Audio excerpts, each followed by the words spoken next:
په ژوب کې د پاکستان په پوځ وسلوال برید شوی دی.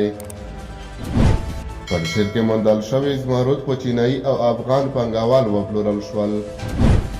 سلام ستړي مشئ، پام وکړئ د امپراتور ټي وي یوټیوب چینل څخه دوه تازه او مهمو خبرونو ته. د پاکستان پوځ وایي د بلوچستان په ژوب کې یو میجر او یو حوالدار وژل شوي دي.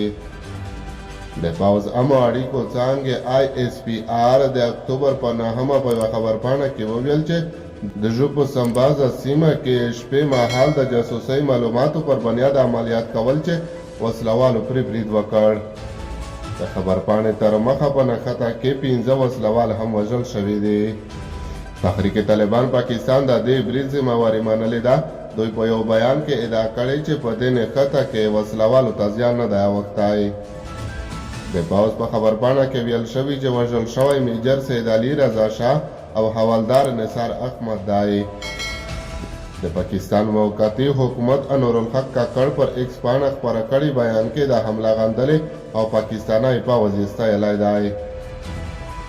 د سږني اوړي له پیل راهیسې په خیبر پښتونخوا او بلوچستان کې امنیتي حالت خراب شوی او وسلوالو پر بېلابېلو ځایونو کې حملې زیاتې کړي دي.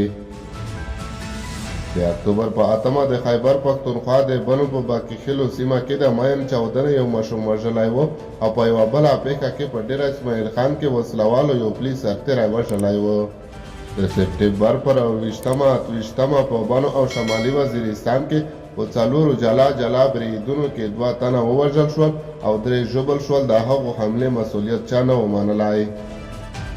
ځایي ولس د خیبر پښتونخوا په بېلابېلو سیمو کې د امن لپاره پرلاتونه مظاهرې او جرګې کړي دي.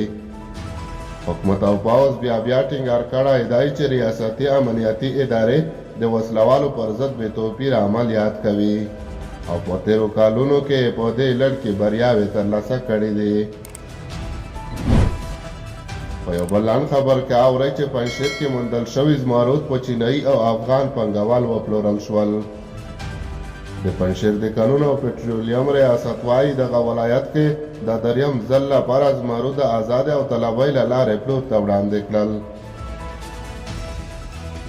د دغه ریاست د معلوماتو له مخې 3990 زمرد په $1,65,300 پلورل شوي دي. دغه زمرد یوه چینایي او افغان پانګوال اخیستي دي. دغه قیمتي ډبرې په تېرو 2 اونیو کې د پنجشیر د زمردو له 8 کانونو څخه ایستل شوي دي.